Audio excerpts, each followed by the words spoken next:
Vous savez, ce matin, dans ma méditation de la parole, j'ai été béni par un verset, mais en particulier un mot dans le verset, et je voudrais le partager avec vous.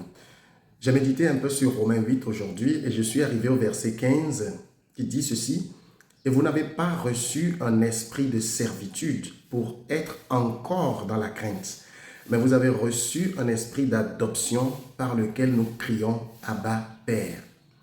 Vous savez, le mot, ou bien les mots esprit d'adoption ne sont pas compris à leur juste valeur, dans le sens où l'apôtre l'utilise. Et vous savez, ici, l'apôtre écrit aux Romains, et en employant ce mot, je ne vais pas essayer de le lire dans la version grecque, mais il emploie un mot qui est fort de sens.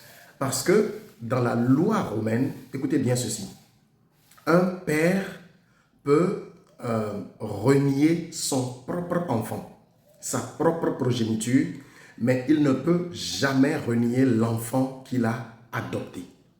L'enfant qu'il a adopté n'est pas le fruit de ses propres entrailles, mais il ne peut pas le renier. Vous savez pourquoi?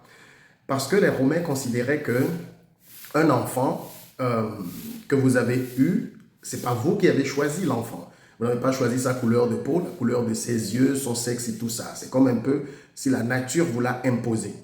Mais un enfant que vous avez adopté, vous avez étudié cet enfant, vous l'avez aimé, vous avez compris les tenants et les aboutissants du processus d'adoption, vous avez suivi ce processus jusqu'au bout et vous ne pouvez pas aujourd'hui revenir et dire « J'ai adopté cet enfant dans les règles de l'art, mais son comportement, son attitude, tout ce qu'il fait ne me plaise plus, je veux renier, rejeter cette adoption. » Non. C'était impossible dans la loi romaine pour un père adoptif de renier, de rejeter son enfant adoptif.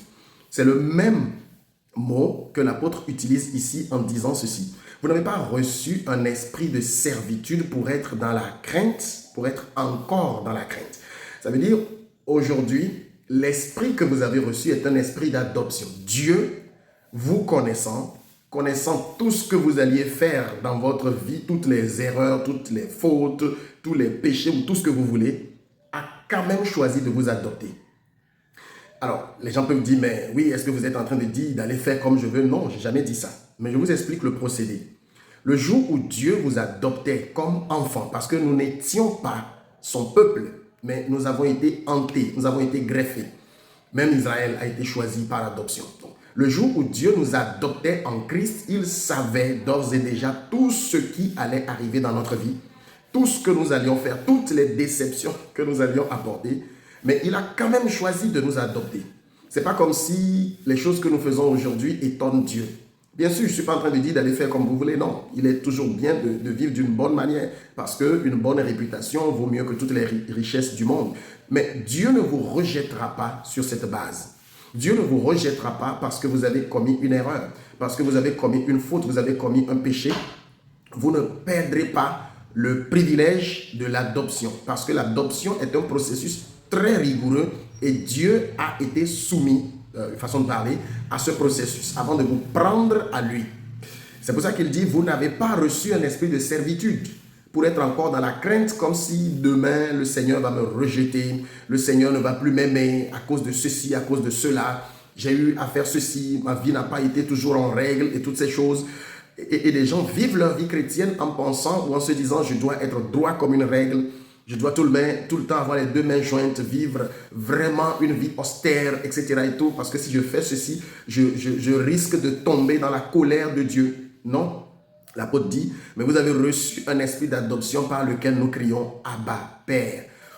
Comment je peux traduire Abba? C'est un terme affectif. C'est comme papa. Hein? Ou d'autres ont encore des termes plus affectifs pour appeler leur Père. C'est comme ça que nous appelons Dieu. Il est devenu notre Père. Il nous a adoptés et ça ne peut plus changer. Ça ne peut plus changer. Je sais que des malins vont encore venir dire, oui, vous êtes en train d'encourager les gens à ceci, à cela. Je ne pense pas que quelqu'un ait besoin d'être encouragé à pécher. Les gens pêchent sans encouragement. Donc, personne n'a besoin de ça. Mais nous devons dire la réalité de l'évangile.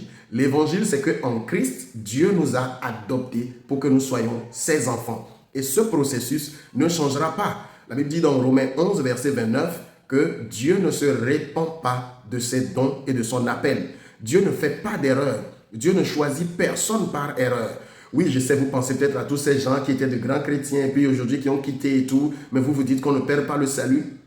Écoutez, ne prenez pas tous ceux qui viennent à l'église comme des chrétiens. Ce n'est pas parce que quelqu'un même est à la chair que la personne est forcément une chrétienne. Non. Des gens peuvent jouer au malin, peuvent être là pour un but. Et lorsque viennent les épreuves, lorsque viennent les situations difficiles, ces gens partent. Ces gens en réalité n'ont jamais été sauvés. Je parle de vous en tant qu'enfant de Dieu, l'espérance que vous avez en lui, d'être son enfant, d'être accepté, ne changera pas parce que tout n'est pas parfait dans votre vie. Non. Dieu sait qu'il a appelé des gens qui vont faire des choses qui ne seront pas parfaites. Même si vous rejetez ce que je dis, vous savez que c'est la vérité. Vous allez faire des erreurs. Je ne dis pas allez les faire, mais ce sera le cas. Mais que cela ne vous éloigne pas de Dieu.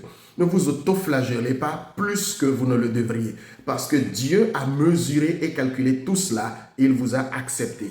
Vivez dans la paix et non plus dans la crainte de perdre ce privilège que vous avez en lui. Parce que vous êtes adopté. Et Dieu sait ce que vous êtes avant de vous prendre. Shalom.